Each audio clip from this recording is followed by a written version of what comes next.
Hi! In this video, we will quickly tell you about ClickCease for e-commerce.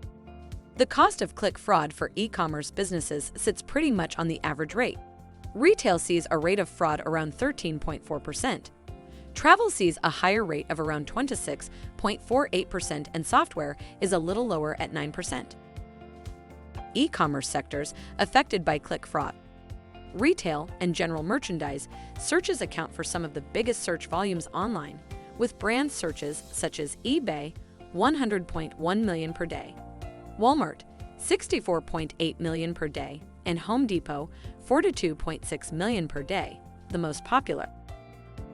Put a stop to click fraud. As the industry-leading click fraud prevention solution, ClickCease offers the most effective way to block click fraud.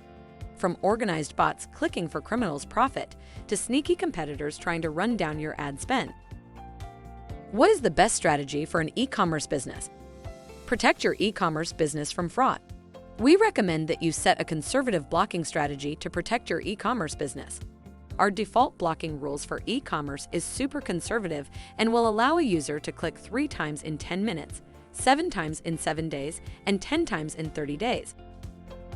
Get a ClickCease account for free today, and you'll start thinking about fake Google Ads clicks. Thank you. I hope that information helped. Don't forget to subscribe to our YouTube channel for more information about ClickCease and discover my business solutions for your business. Bye.